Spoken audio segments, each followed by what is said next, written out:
Good afternoon and welcome to today's webinar. My name is Amanda Carhughes and I'm the Director of Advocacy at NASSP. I'll be your moderator for today's webinar on the Every Student Succeeds Act, or ESSA. This is the third webinar in our ESSA series, and today we'll focus on the Student Support and Academic Enrichment Grant in Title IV and the LEARN Grant to support states in developing comprehensive literacy initiatives from birth until grade 12. If you have any technical problems during the broadcast, please call GoToWebinar attendee support at 855-352-9002 and provide the webinar ID 121-414-539. As you participate in this webinar, we invite you to expand the conversation on Twitter using the hashtag NASSPwebinar. You can also follow NASSP on Twitter at NASSP, and we're also on Facebook at facebook.com/principals. Today's webinar is being recorded and will be available on the NASSP website within 24 hours at nassp.org/webinars. I'm pleased to be joined today by my colleague David Chodak, who is the Associate Director of Advocacy at NASSP. Good afternoon. And our friends John Bernstein, the founder and president of Bernstein Strategy Group, and Ellen Fern, the managing director of Washington Partners. We all work closely in advocacy coalitions focused on education, technology, and literacy. And now I'm going to pass it over to David, who's going to talk a little bit about the history of ESSA. For anyone that has attended our previous two webinars, this will come as a bit of a review, but we want to go ahead and get started with a brief history of ESSA for those of us that are joining the webinar for the first time. Congress passed legislation in December of 2015 to reauthorize the Elementary and Secondary Education Act, which was first passed in 1965. Every version of ESEA has a new name. The most recent version was the No Child Left Behind Act, which was passed in 2001. Congress reauthorizes major laws every 5 to 6 years. So in this case, ESEA was due for reauthorization since 2007. The newest version of ESEA is called the Every Student Succeeds Act and was a bipartisan bill created by Senator Lamar Alexander from Tennessee and Senator Patty Murray from Washington. ESSA will completely replace No Child Left Behind Act and the ESEA flexibility waivers. As far as the implementation timeline is concerned, the Department of Education started off by issuing a RFI, also known as a Request for Information, for Title I in December and began the negotiated rulemaking process a couple weeks ago on assessments and supplement not supplant. The negotiated rulemaking committee ultimately was able to come to a consensus on assessments but failed to do so on supplement not supplant. Ed is also expected to issue guidance and technical assistance on several other portions of the law. Draft regulations could be released as early as May, and already there is some concern from Senator Lamar Alexander and other leaders on the House and Senate around the supplement not supplant language proposed from the Department of Education, which could potentially set up an appropriations battle or even a lawsuit. ESEA flexibility waivers will expire in August 1st of 2016. NASSP and the National Association of Elementary School Principals will closely follow the regulatory and guidance process this spring and summer, and we expect the department to issue final guidance and regulations in October of 2016, which will ultimately determine state guidelines for developing new Title I plans. And just as a point of reference, schools will fully implement the new law during the 2017-2018 school year. Just a brief overview of the structure of ESSA. There are 9 titles in total. First webinar was on Title I. Our second webinar was on Title II, and that is where the majority of our work is around principal recruitment, retainment, and professional development work. And then Title IV, which is what today's webinar will be discussing, is around 21st century schools and some of the new grants and programs included in that title. So in particular, Title IV includes a number of subparts. The one that we're going to focus on in the next few slides is on the student support and academic enrichment grants, but I'll just highlight some of the other provisions in the bill. The first is that it does authorize $1 billion for the 21st Century Community Learning Centers. This is funding that districts can use for mentoring and tutoring programs, some expanded learning time activities, and programs to support a health and active lifestyle, financial literacy, STEM, and drug and violence prevention, among others. The bill also authorizes $270 million for charter school grants. This allows charter schools to provide compensation and professional development for school leaders and teachers, for them to purchase supplies, some one-time startup costs for transportation, and also community engagement activities. The fourth part authorizes $94 million for magnet schools assistance. They're very minor programmatic changes in the law compared to No Child Left Behind. There's also a section on family engagement and education programs. This authorizes $10 million for statewide family engagement centers, and it does include support for a number of national initiatives, including education, innovation, and research, Promise Neighborhoods, which was a big priority of the Obama administration, community schools, and also Project Serve grants that would assist schools that experience a violent or traumatic event. And then we're going to ask our guest, John, to talk a little bit more about the Title IV Part A, which again is the Student Support and Academic Enrichment Grants. Thanks, Amanda. A pleasure to be with you here this afternoon to talk about this new grant program, Title IV-A, which is called the Student Support and Academic Enrichment Grant. I think what's important to understand about this is essentially a flexible block grant, which means that it travels down from the federal government, Department of Education, by a poverty formula, to the states. The states take off a little bit for state activities, and then send the vast majority, probably around 95%, down by poverty formula again, to the districts.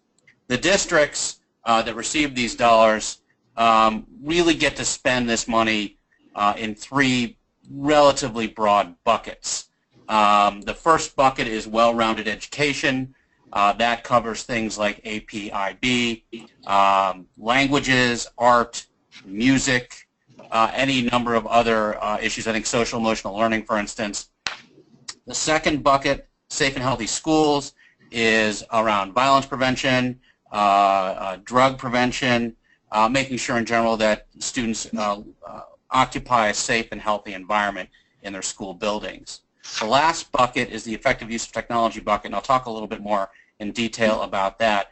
But in general, that bucket will cover the purchase of devices and equipment and software, as well as training teachers, hiring staff like coaches and ed tech directors, and those kinds of things, all related to the use of technology in schools.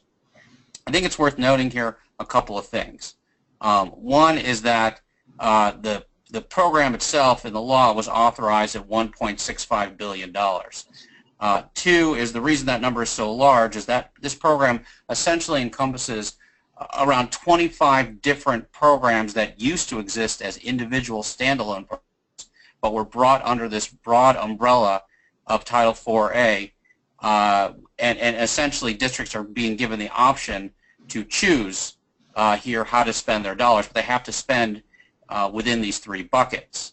The other thing about these buckets that's worth noting is that if you are a district, and these are usually suburban districts and urban districts, that receive over $30,000 annually from your formula, you have to spend 20% of those dollars on the well-rounded education programs. You also have to spend an additional 20% on the safe and healthy schools piece. And finally, you have to spend some money, undefined, on the effective use of technology piece. As far as the effective use of technology piece goes, I think you also need to note that about 15% of those dollars can, essentially it's capped in terms of what you can spend on equipment, devices, etc., software. The bulk of the technology money thus is supposed to go for professional development, hiring of staff, and those kinds of things. It is not supposed to go for equipment purchases. However, there is some interesting language in the law, which we can get into maybe a little bit later, that suggests that there's a big loophole there.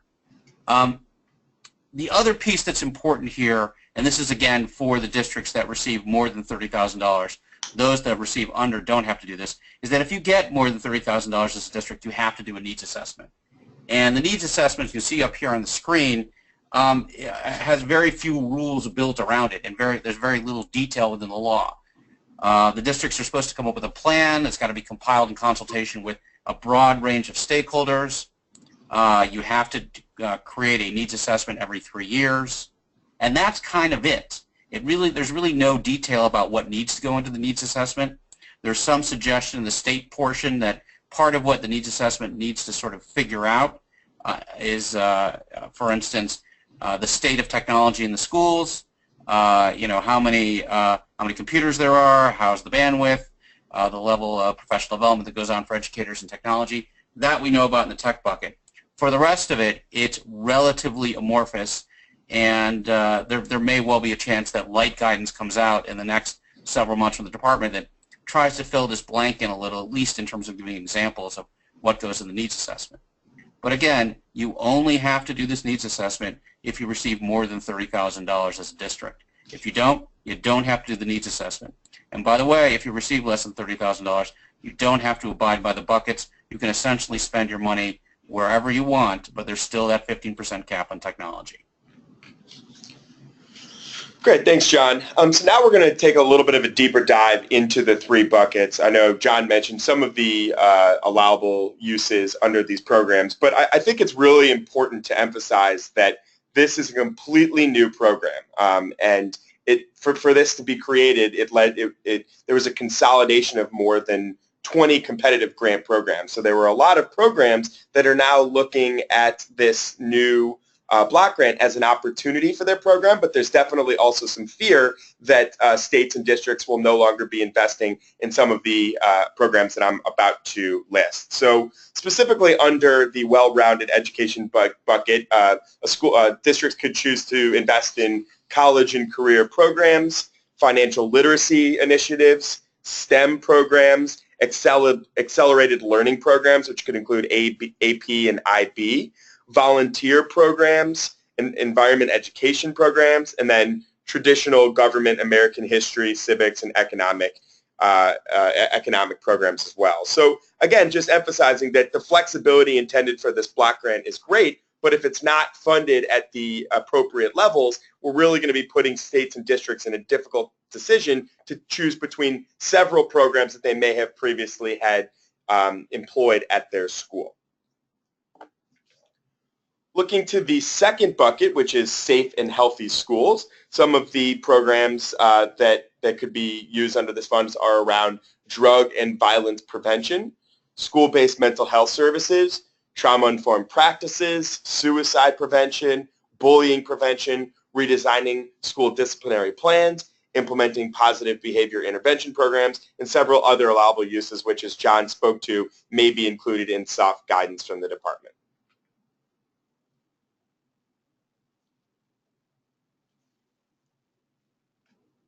So in terms of the effective use of technology bucket, let me just go back to what I was talking about regarding the 15% cap. The law actually says you cannot use more than 50% of funds for technology infrastructure, and it cites specifically devices, equipment, and software applications. But there are 4 more words here that raise a question as to how this will work. It says that you cannot use more than 15% of the funds for these things if you're addressing readiness shortfalls. However, there's nothing in the law that defines what a readiness shortfall is. There's nothing that requires the needs assessment to talk about readiness shortfalls. So I think it is still an open question, and I've actually asked this question to the department, whether or not a district can simply say, we're going to spend more than the 15% allotted for technology infrastructure because we're not addressing readiness shortfalls. We are addressing just regular, everyday needs to replace equipment. And that may be a loophole that allows you to bust this 15% cap.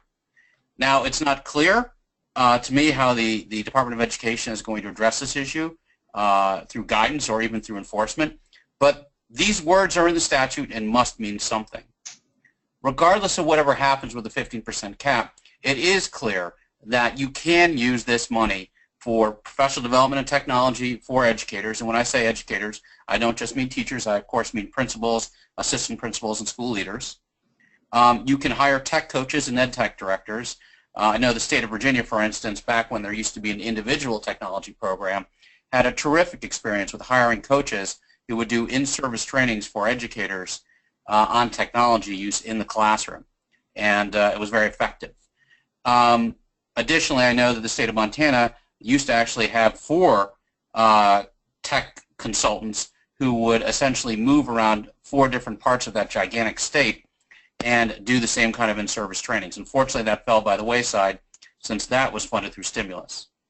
Additionally, you can clearly use money to put together technology implementation plans. You can use this money to put together blended learning programs, which there's a separate sort of optional program within the technology bucket. So there's no question that you can use these dollars for those things. The big question outstanding is how hard is that 15% cap? And I think the statute softens it more than I think even the framers thought.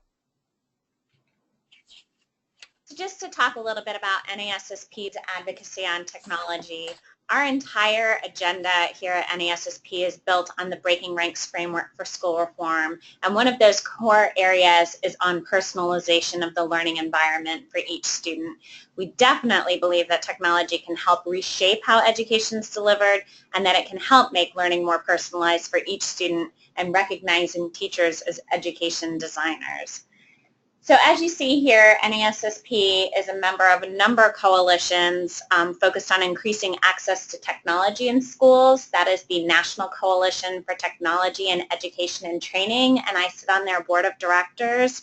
And we also have been active in the EdLink Coalition, the Education and Libraries Network Coalition, which is focused on bringing broadband capacity to schools, so to ensure that the networks can actually support the devices that we are putting in the students' hands.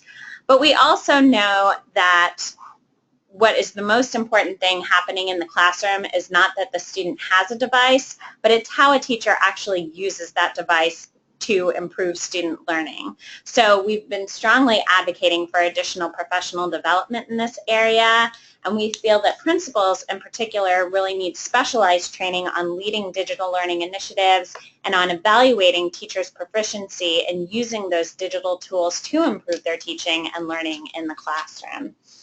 And now a new coalition has formed because, as John mentioned earlier, this Title IV Part A grant was authorized at a rather high level, and now we're all working together to ensure that there's actual funding to back that up. So John, I don't know if there's anything you want to add about what the Title IV Part A coalition's doing.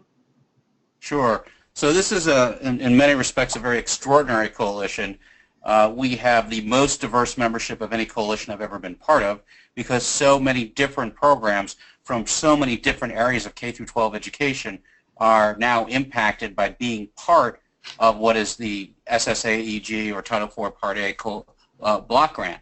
So the coalition that's formed, which I co-chair, this inelegantly named Title IV Part A coalition, is really focused on full funding for this program. As I mentioned at the top, the authorized level for this program is $1.65 billion.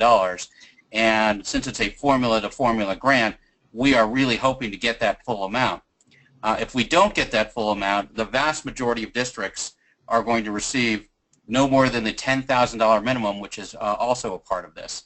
And we were very concerned by the President's budget, where he only requested $500 million. That is obviously less than a third of what the authorized level was. And by the way, he signed off on this authorized level just 4 or 5 months ago. So it's not like that number was new to him or to the administration. We have gotten a great deal of support from Capitol Hill on this. There are bipartisan letters in both the House and the Senate that are asking for full funding. We've even seen an excellent letter from the House Ed and Workforce Chairman John Klein and his Democratic ranking member counterpart, Bobby Scott from Virginia, seeking full funding for this program. And that's noteworthy because they're the ones who designed it. And they know that the $1.65 billion number has real meaning and that it's not picked out of the air. So we are going to continue working on this issue. NASSP has been a stalwart proponent of making sure there's full funding. We, in fact, have an event next week on the grounds of the Capitol where congressmen and senators are going to show up along with folks as diverse as educators and Girl Scouts and a high school choir to raise a ruckus and clamor for more funding for this program. And we'll see how that all works out as we travel down the appropriations path, which might be longer this year than normal. Great, thanks, John. Now we're going to shift gears a little bit and talk about another priority in ESEA reauthorization, and something we were really excited was included in the final ESSA bill, and that was on literacy. So I'm going to ask our other guest, Ellen Fern, to join us at this time. Thanks, Amanda. Hi, everyone. Thanks for having me on to talk about the LEARN program within ESSA. This program, Literacy Education for All, Results for the Nation program, exists in Title II of the law, and of course you all are quite familiar with Title II because the biggest part of that, of course, is the state grants that go down to help prepare, train, and recruit teachers, principals, or other school leaders.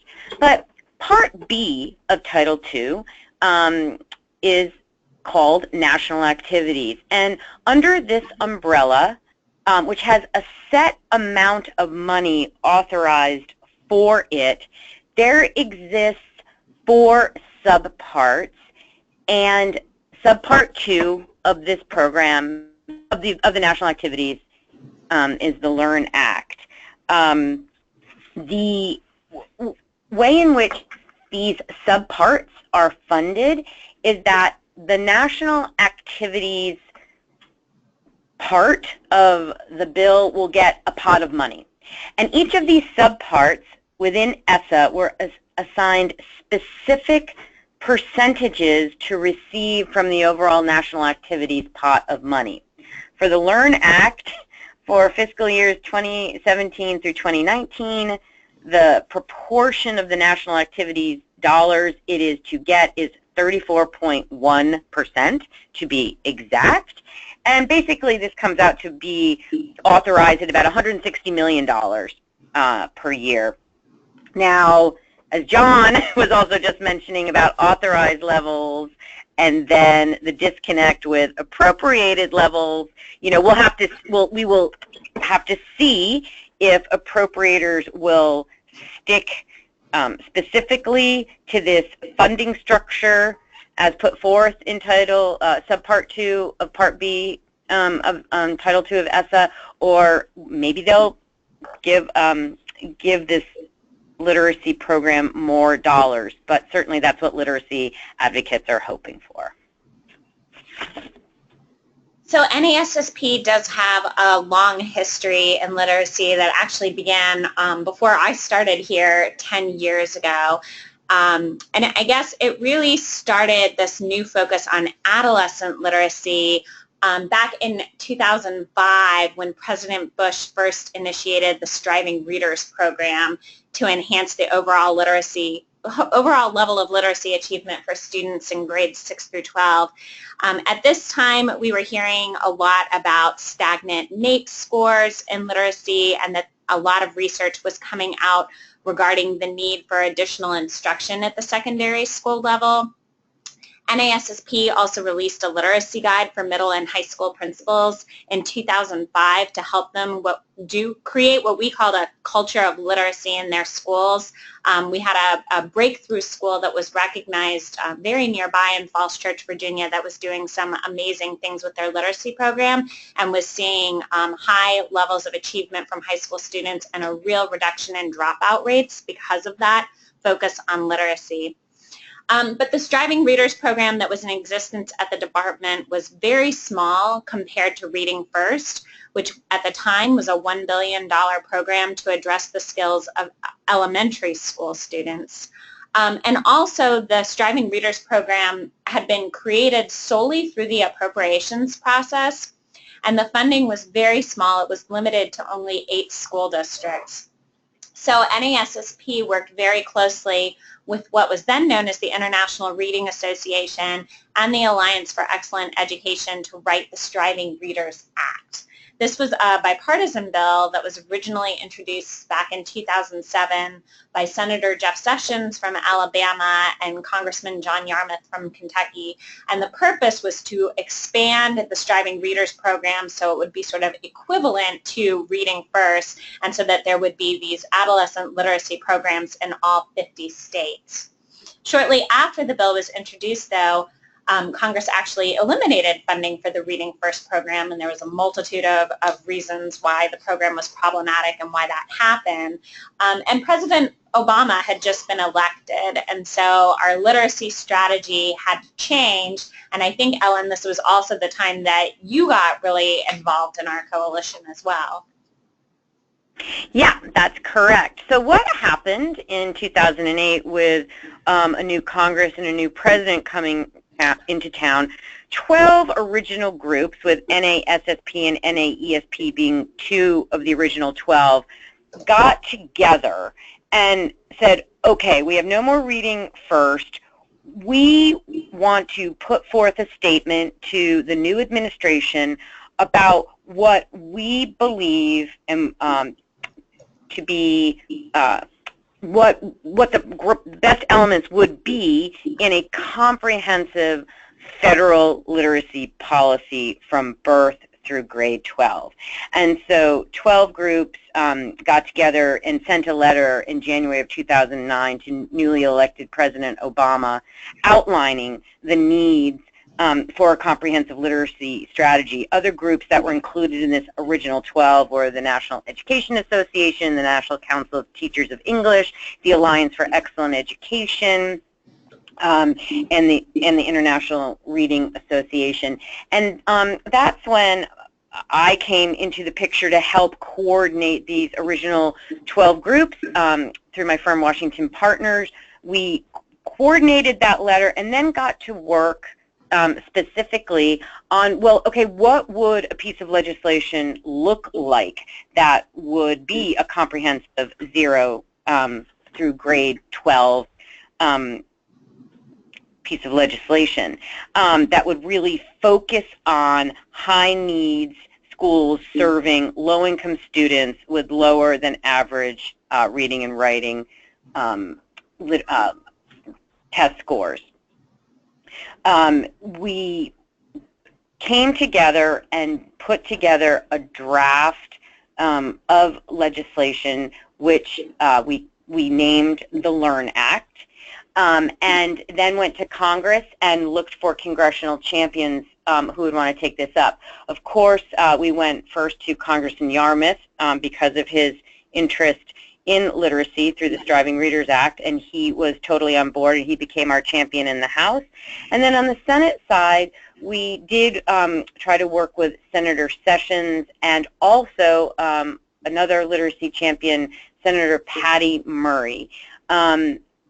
Unfortunately, at that time, Senator Sessions, I think, lost interest in the comprehensive nature of a literacy policy, and so dropped off really as a champion, and we maintained Senator Murray and Congressman Yarmouth. Also, we gained another champion in the House, Congressman Jared Polis from Boulder, Colorado, who really are passionate about the critical role of literacy, looking at it, for states to look at it in a comprehensive manner.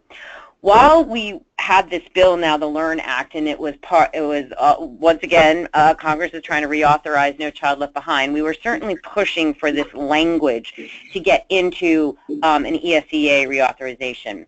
However, through the appropriations process, and really I think through the work of Senator Murray, who was also on the Appropriations Committee, a new program was born through the appropriations process, similar to the Striving Readers program that Amanda was just talking about, and this is called the Striving Readers Comprehensive Literacy Program, which is the comprehensive discretionary grant program run by the Department of Ed that got money out to 6 states to start work on a comprehensive program where SEAs would get money and subgrant 95% of those funds down to local education agencies to target and improve literacy instruction for low-performing kids in high-need schools.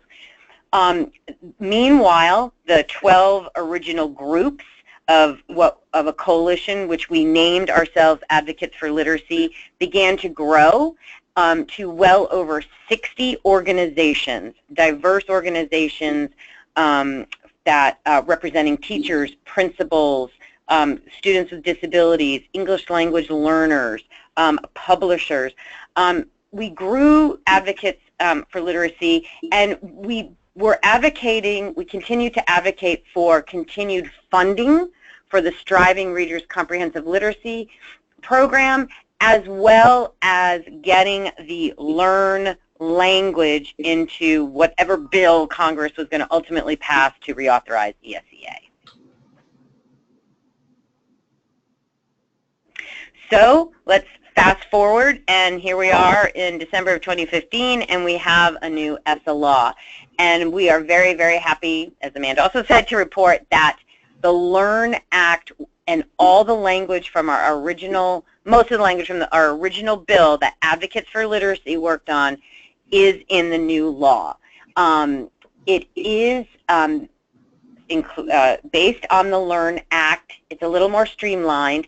And what was also included was that while most of the money will go down to states through a competitive discretionary grant process, the Department of Ed can keep up to 5% for national evaluation and technical assistance and training to those states that get the funds.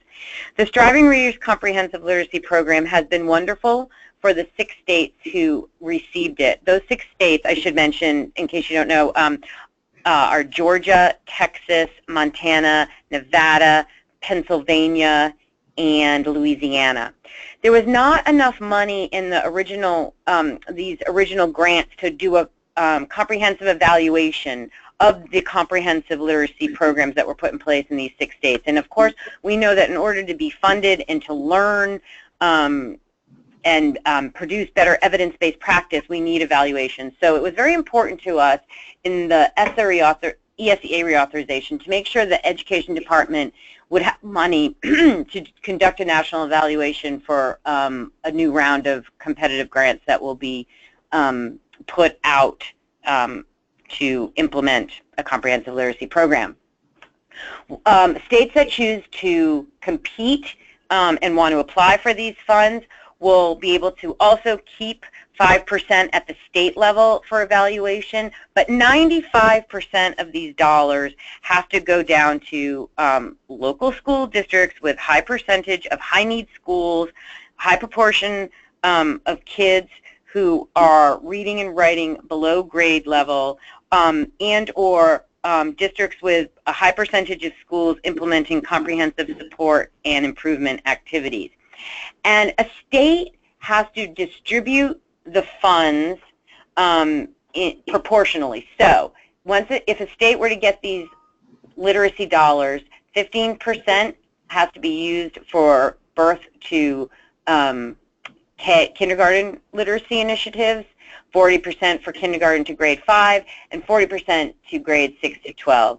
And this proportion of sharing funds is critical to the Advocates for Literacy Coalition. It's one of our founding tenets because we truly believe that literacy is critical from birth to grade 12, that we can't simply think we solved the problem by 3rd grade and then all the interventions and professional development and improved literacy instruction can go by the wayside. If we want to graduate kids from high school to be ready to go on to career or post-secondary options, we need high-quality literacy instruction and practice to occur from birth to grade 12.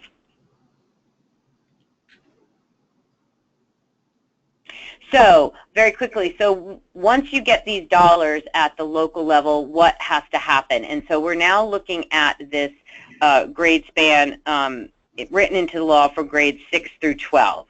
And if an LEA gets these dollars, they do have to implement a comprehensive literacy instruction plan.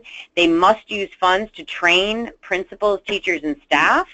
They have to assess the quality of adolescent literacy instruction as part of a well-rounded education, and they have to provide time for teachers and principals and other school leaders to meet and plan for instruction, and to do that in a coordinated fashion. LEAs may use these funds to support literacy coaches, could do programs through out-of-school time and connect it with what might be going on in after school with in-school instruction. Obviously, family literacy activities can be funded, more time for planning and collaboration, and also to form a school-level school literacy leadership team. So there's a lot of ways that these funds can be used at the local level, and particularly focused on the needs from in a secondary, middle school, and high school. Great, thank you, Ellen. At this point, we are going to open up the webinar to questions. We have at least 10-15 minutes that we can do live questions right now, so we'd ask you to just type your question into the question panel on the GoTo webinar. It looks like we have a few coming in as well, and I'm just going to leave this slide up with our contact information to also feel free to contact any of us if you think of something after we end the webinar today. So let's see, Sophie is scrolling us up to the very top. So the first question is about the $30,000 for Title IV. Is the $30,000 for Title IV and not for all title programs? And I think this must be with regard to the needs assessment, John. Right. So I think if I understand the question, this is only for Title IV Part A. And it is a distinction only within Title IV Part A for this program, that if you are receiving more than $30,000 as a district, you have to do a needs assessment for of the three buckets for this particular program. I don't know if there's any corollary with any of the other title programs at the department, but I know it's pretty specific to this, I think. Okay, great, thank you. There's a question about making the slides available, and yes, we will do that. This webinar is being recorded, so we will send the link to the webinar and to the slides that will be posted on our website. Within the next 24 hours, we'll be able to get that done and send that around.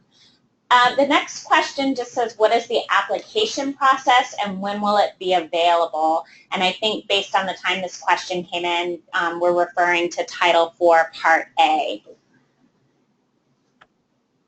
So, this funding should roll out, I believe, not this coming school year, but the next school year. The federal fiscal year begins October 1, and that's when you're supposed to have your funding entirely set up. But that is unlikely to happen and hasn't happened very often in the past.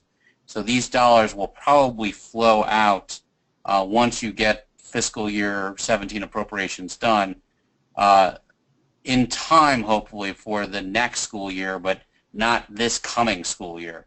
So the 2017-2018 school year is when you're likely to see these dollars. And again, there aren't applications for this.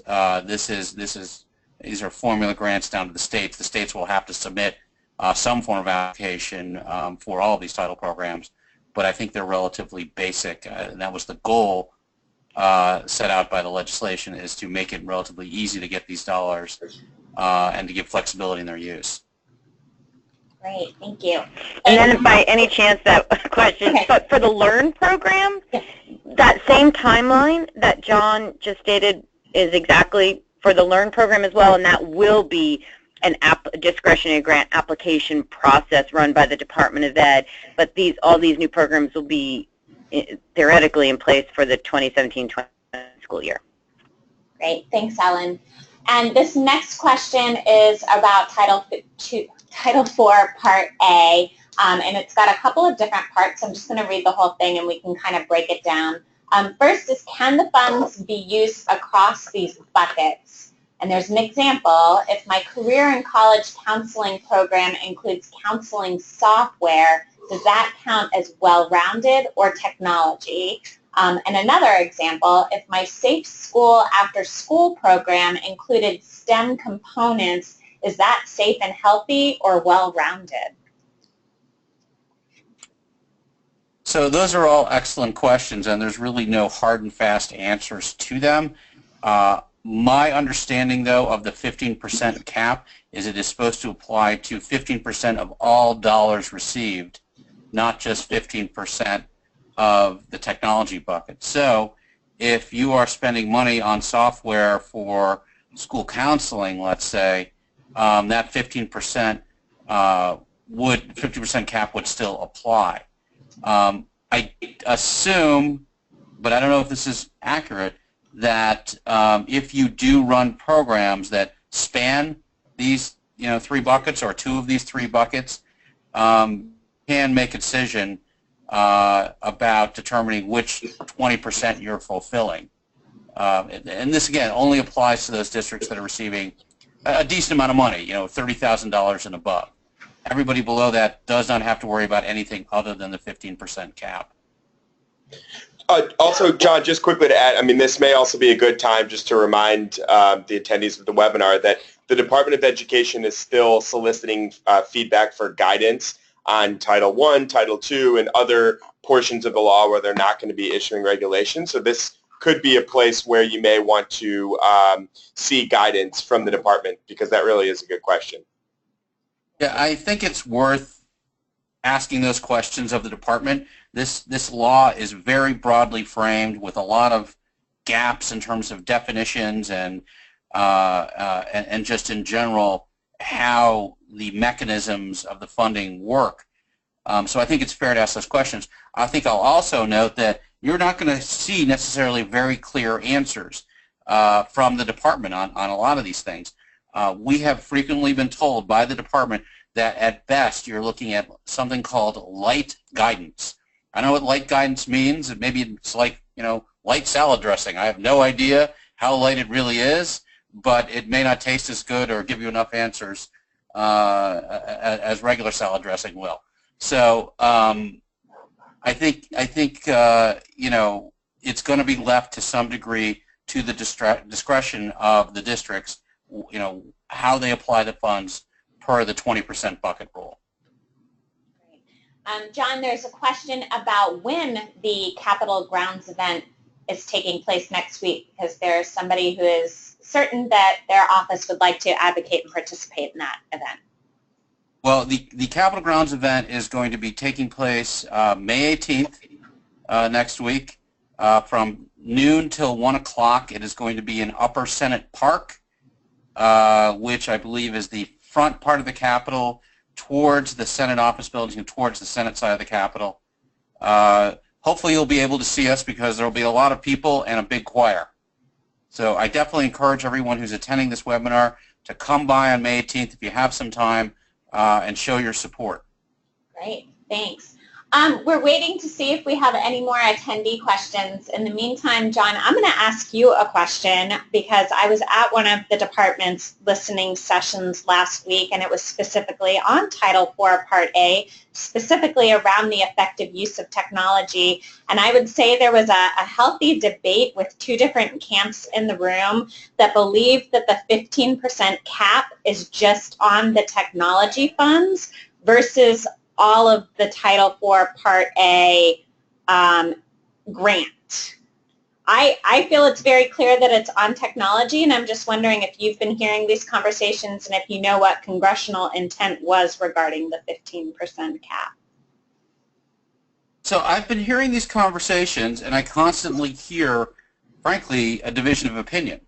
In looking at it, I'm still uncertain as to whether that 15% cap is just supposed to apply to the technology bucket, or whether it's supposed to apply to all three of the buckets. And I'm hoping that the department will give a little bit of definitive guidance around that.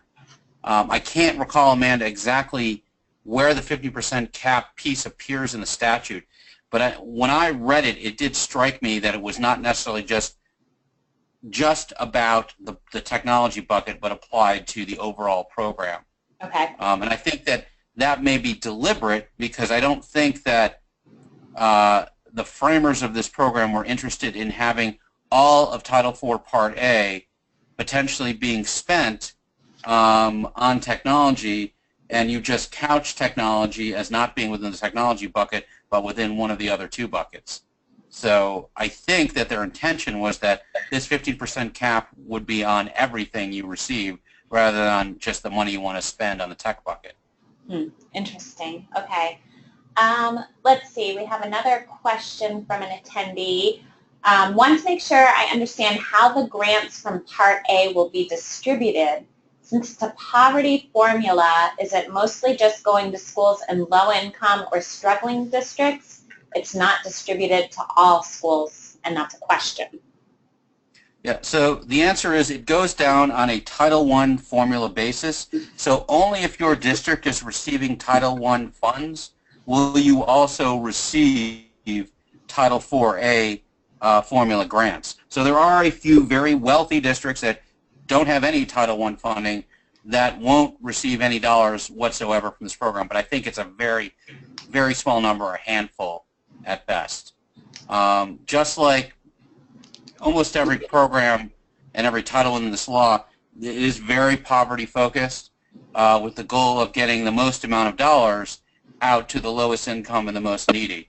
So that is why these are always weighted poverty formulas.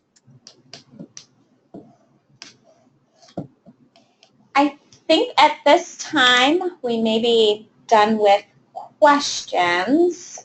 So I would just like to take the time to thank you, John and Ellen, both for joining David and me on our webinar today.